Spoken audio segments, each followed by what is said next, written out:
Hello everyone, সবাই কি করছো আর কেমন আছো একটু বলো। আমি তো অফিস থেকে জাস্ট ফিরলাম, ফিরে এখন পুজো দেবো, সন্ধেও দিতে হবে আমাকে। তো চলো পুজোটা সন্ধেটা দিয়ে দিই, দেখো তোমরা। প্রথমে প্রদীপটা একটু জ্বালিয়ে নিই, প্রদীপ আর ধূপধুনোটা একটু জ্বালিয়ে নিই, কারণ এখন তো সন্ধে। তো সন্ধেও দেবো, পুজোও দেবো ঠাকুরকে, কারণ যেহেতু আমার গোপাল আছে তো আমাকে 3বার সেবা দিতেই হবে। এটা যাদের যাদের গোপাল আছে তারা তো অবশ্যই জানো যে 3বার গোপালকে সেবা দিতে হয়। আর গোপাল না থাকলেও, আমার যখন আগে ছিল না তখন আমি 2বার করে ঠাকুরকে সেবা দিতাম। আর আমি এই গোপালটা কিন্তু আমাকে দিয়েছে আমার ভাই ভাইফোঁটাতে গিফট করেছে আমাকে, কারণ আমার মেয়ের খুব ইচ্ছা যে আমার বাড়িতে গোপাল পুজো হবে। তাই মেয়েকে দিয়েছে, আমাকে দেওয়া যায় মেয়েকেও দেওয়া, তাই তাই আমাকে তো এখন পুজো দিতে হবে।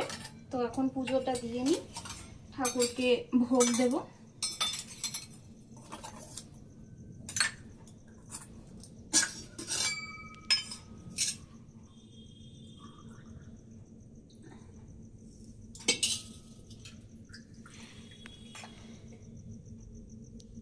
বলো, ভোগের মধ্যে তুলসী পাতা দিতে হয়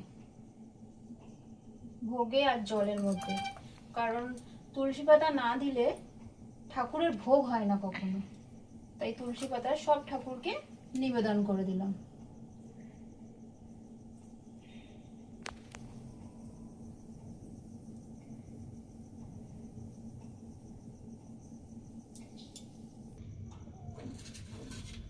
ওম কৃষ্ণায় বাসুদেবায় হরে পরমাত্মনে প্রণত ক্লেশনাশায় গোবিন্দায় নমো নমঃ।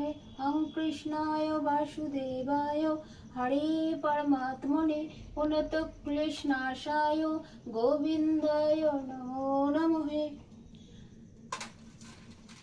হে কৃষ্ণ করুণা সিন্ধু দীনবন্ধু জগৎপথে গোপেশ গোপিকা কান্ত রাধা কান্ত নমস্তুতে।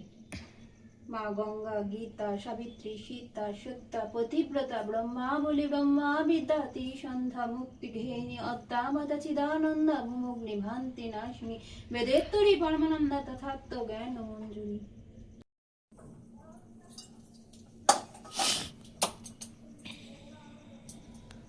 তো ভোগটা আমি নামিয়ে দিই, তারপরে ঠাকুরকে শয়ন দিয়ে দেবো, সব ঠাকুরকে শয়ন দিয়ে দেবো।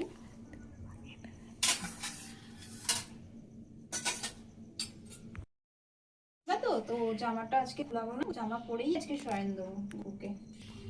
খুলে রাখলাম। আর এই যে গপু বিছানা, এটার মধ্যে ঘুমায় আমার গপু সোনা, সবাই দেখো। তো গপুকে আমি শয়ন দিয়ে দিই, তোমাদেরকেও দেখাচ্ছি।